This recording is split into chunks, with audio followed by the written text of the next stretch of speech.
So YouTubers, I came across an issue that I had with my motorcycle this last weekend, and I found I didn't have an 8mm wrench for getting into the sprocket cover bolts for my bike. It doesn't come stock with the bike. So what I did is I bought one of these tools that's 8mm for taking out the bolts.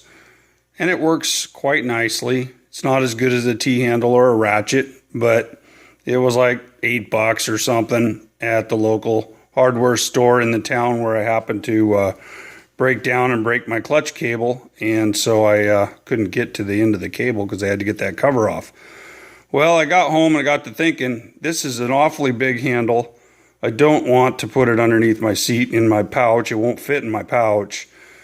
So what I did is here I took the end, and I'll show you what I did. I took this end off of the screwdriver, and I'll show you how I made it into a more useful, smaller, simpler tool. So you can see I've removed it from the handle, and this is what I came up with.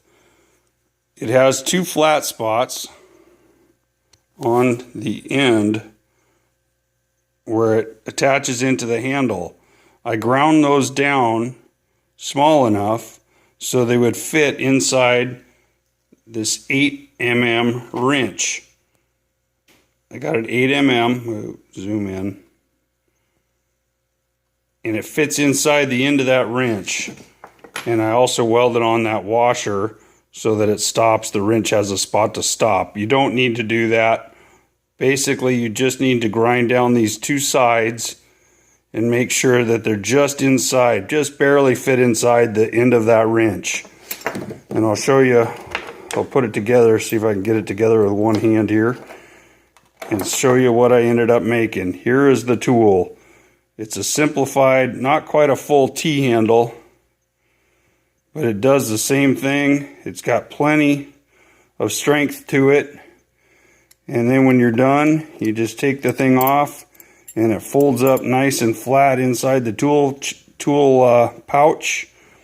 And I don't have to carry hardly anything other than that one little piece of metal and an extra 8mm wrench, which is handy for the controls up on the handlebar, because you never know when you need to move them or loosen them and retighten them.